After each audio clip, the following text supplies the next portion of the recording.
ஓம் தத் சத்து. எல்லோருக்கும் நமஸ்காரம்.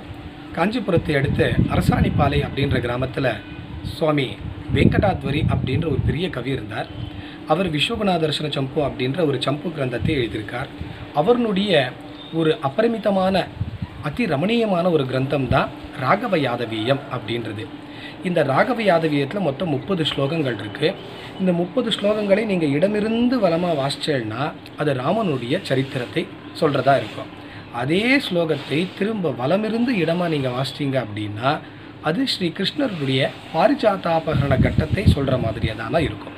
இது ஒரு நல்ல ஒரு பிரௌடத்துவம் வேணும். பாஷையில் ஆகட்டும், கிராமரில் அதாவது இலக்கணத்திலே ஆகட்டும், ஒரு நல்ல பிரௌடத்துவம் இருக்கிறவாளால் மட்டும்தான் இது எழுத முடியும். அது சுவாமி வெங்கடாத்வரியால் மட்டும்தான் சாதிக்க முடியும். அப்படிப்பட்டதான இந்த ஸ்தோத்திர கிரந்தத்துக்கு அவரே பாஷ்யத்தையும் அதாவது உரையும் அவரே எழுதியிருக்கார். ஏன்னா அது சுலபமாக எல்லாராலையும் புரிஞ்சுக்கணும் இல்லையா, அதுக்காக அது அவரே எழுதியிருக்கார். இது இந்த ஸ்லோகத்தை நம்ம எப்படி பார்க்கலாம் அப்படின்னா, சமீபத்தில் ஒரு திரு கமலஹாசன் அவர்களுடைய ஒரு திரைப்படம் மன்மத நம்ப அப்படின்றதில், அந்த திரைப்படத்தில் பார்த்திங்கன்னா ஒரு பாடல் ஒன்று இடம்பெற்றிருக்கும். அந்த பாடல் எப்படி அப்படின்னா, அந்த பாடலினுடைய காட்சி அமைப்பு நமக்கு திரையில் எப்படி தெரியும் அப்படின்னா எல்லாமே பின்னோக்கி போகிற மாதிரியே இருக்கும். ஆனால் அந்த கதாநாயகன் அந்த பாட்டை பாடும்போது அவனுடைய உதட்டு அசைப்பு பார்த்திங்கன்னா பாடலுக்கு ஏற்ற மாதிரி நேராகவே இருக்கும்.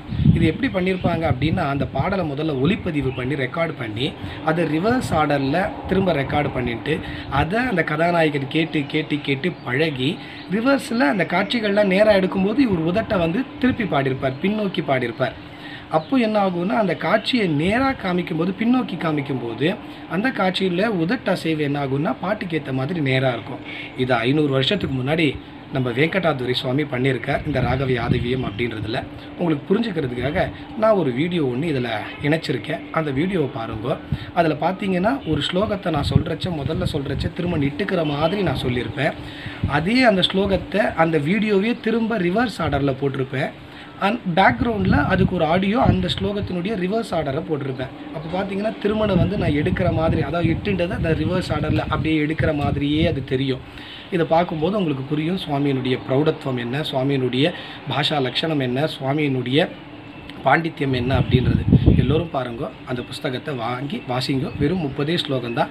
இந்த ராகவ யாதவீயத்தை நீங்கள் சொல்கிறதுனால கிருஷ்ணனுடைய சரித்திரத்தை பாராயணம் பண்ண மாதிரியும் இருக்கும், ராமருடைய சரித்திரத்தை பாராயணம் பண்ண மாதிரியும் இருக்கும்.